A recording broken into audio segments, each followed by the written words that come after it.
Well, yes, indeed. Good day to you and to the viewers. Of course, we're crossing to you from here in Cape Town, where the third working group meeting for the G20 Cultural Group has just gotten underway.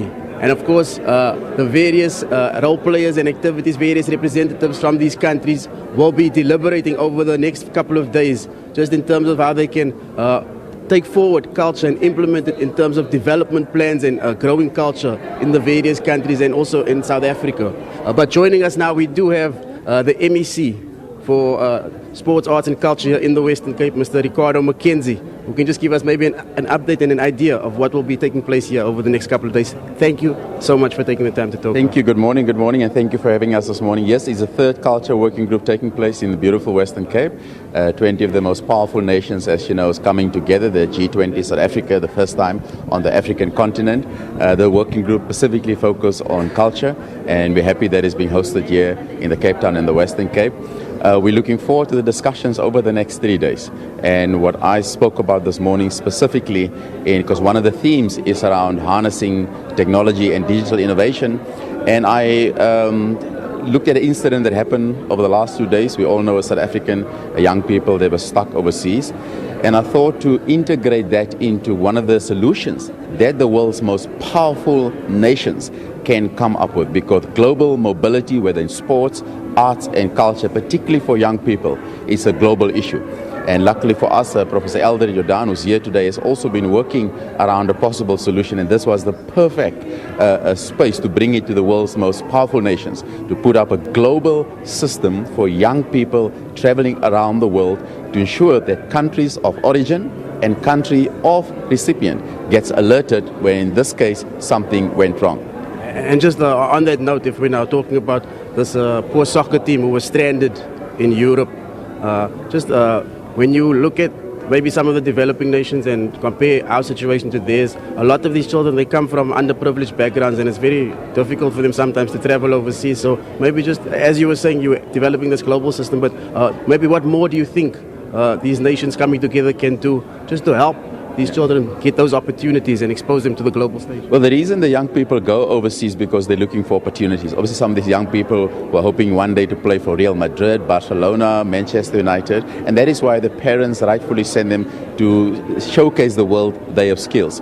But having the world's most powerful nations here in South Africa now, particularly in the Culture Working Group, gives us an opportunity, using the case that happened last week, to develop a system to ensure that when these young people travel, they arrive safe as the country of destination, and if something goes wrong, the host country and the country of origin gets alerted, and obviously the appropriate help can be sent. So this is an opportunity for us at the Culture Group to start develop a protocol and get the buy-in from the ministers' meeting, and obviously the buy-in from the G20 nations, that there is an opportunity to look at something globally to ensure when groups, particularly groups whether in sports, arts and culture, travel, there's a global protocol and how we deal with this. And this is an amazing opportunity. Obviously there was a crisis, and now we need to use this crisis in developing a global protocol so the next group of children don't have to face that same crisis again.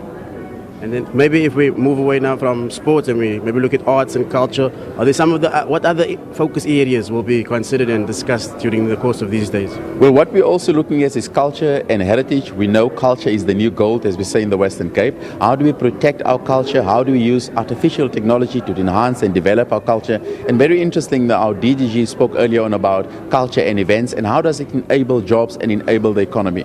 As South Africa, we have so much culture. How do we package our culture and sell it to the world? We all know Indian food. I think we all love Indian food, but we have roserkoek, vetkoek, magunya. How do we package it so we can sell that to the world, enabling development and enabling our economic growth in South Africa? Let me see, I think we leave it at that for now. We wish you and everybody here all of the best over these next few days in these deliberations. Thank you so much for your time.